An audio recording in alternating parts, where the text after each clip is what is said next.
Allah katakan hamalathu ummuhu kurha wa wada'athu kurha.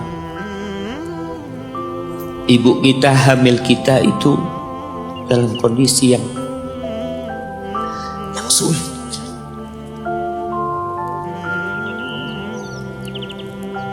Ada ibu yang harus bed rest demi anaknya lahir.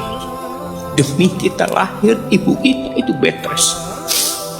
Capek dikit keluar darah.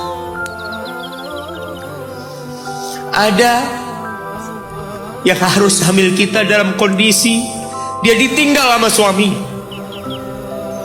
Dia harus cari nafkah sendiri. Ada yang harus muntah-muntah demi kita.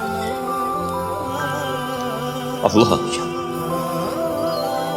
Lalu kita berdiri buat ibu kita, capek. Diceritakan seorang, ya kita semua tahu ceritanya, tentang 3 orang yang masuk ke dalam gua. Kemudian gua itu tertutup dengan batu yang menggelinding. Lalu mereka bertawasul dengan amal soleh mereka. Salah satunya yang mengatakan, ya Rabbi, Allahumma, ya Allah, aku punya 2 orang tua. Aku punya 2 orang. Yang aku senantiasa memberikan susu kepada keduanya sebelum keluarga yang lain minum susu. Dia sudah menikah, dia punya istri, punya anak. Pada suatu hari, ya Allah, aku kejauhan cari rumput, sehingga aku balik dalam kondisi orang tua sudah tidur. Maka aku pereskan susu buat keduanya, ya Allah. Allah tahu, tapi dia mau cerita sama Allah. Dia ingin tawasul dengan amal soleh dia. Lalu aku taruh di wadah. Aku datang ke bapak ibuku, mereka tidur.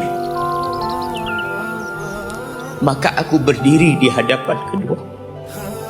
Jamaah, bukankah bisa dia taruh di sebelah meja ibunya susu itu?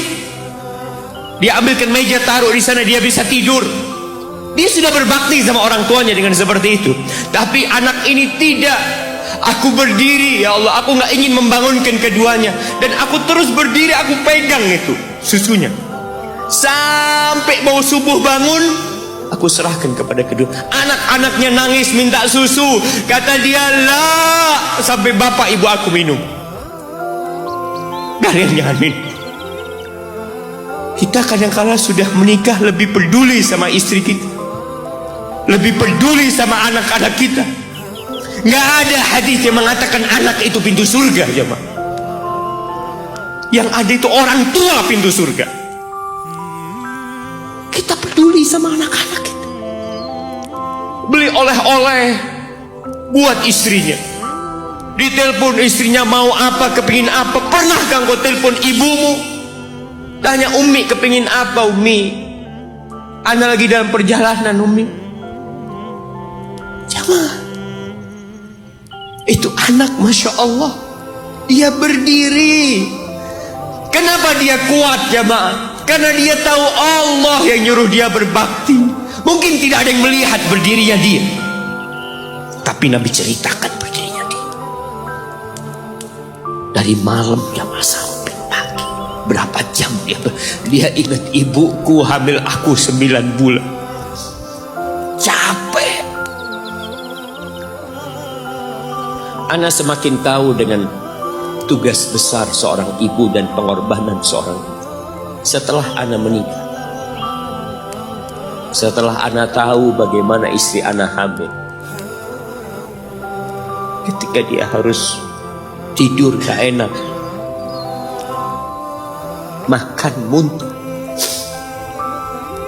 muntah aja, ana melihat istri ana sampai lemas dia. Ana ingat begini ibu ana hamil.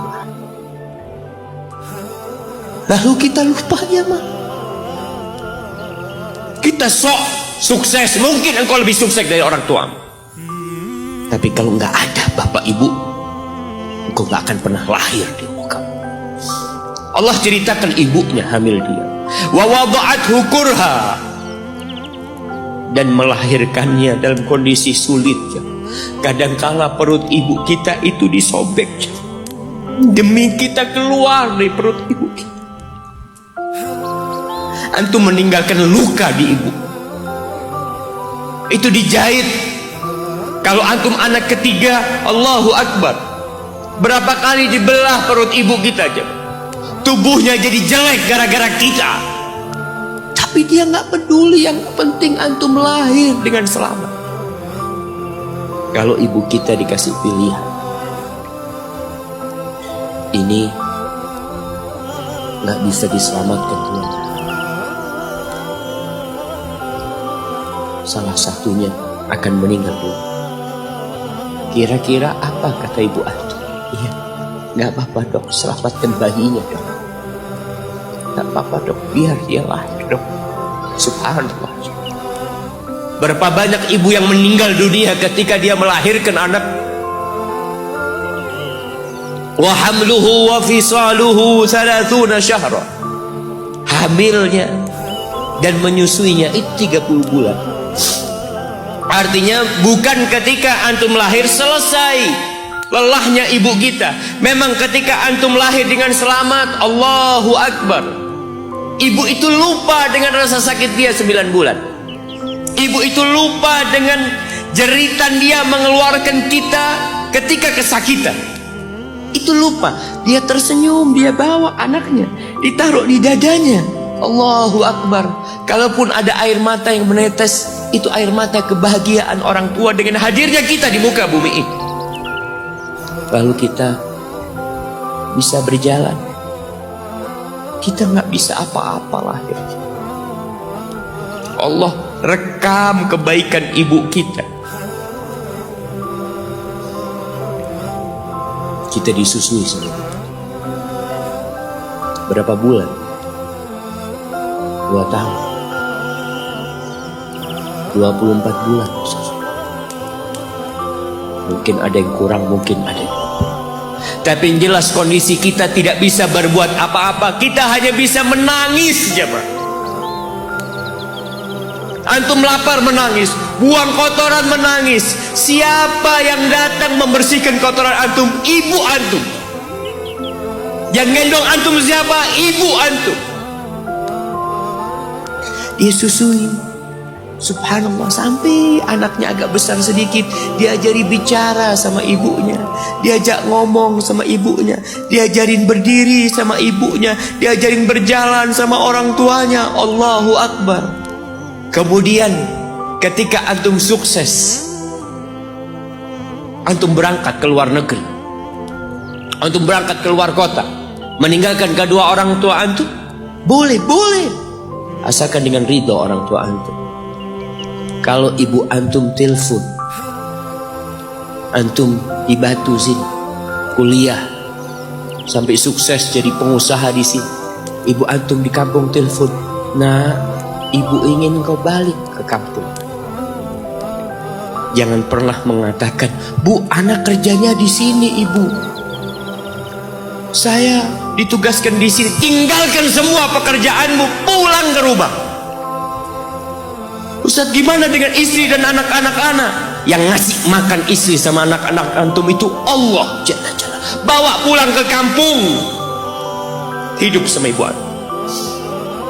Jamaah, ada seorang sahabat yang izin untuk berjihad, izin untuk mendapatkan surga yang paling tinggi, izin untuk bisa memberikan syafaat kepada 70 dari keluarganya. Kalau dia mati syahid, dia datang kepada Nabi SAW, ditanya, bapak ibumu hidup? Iya, kata dia, pulang engkau ke sana. Fazammal jannah, di sana ada surga.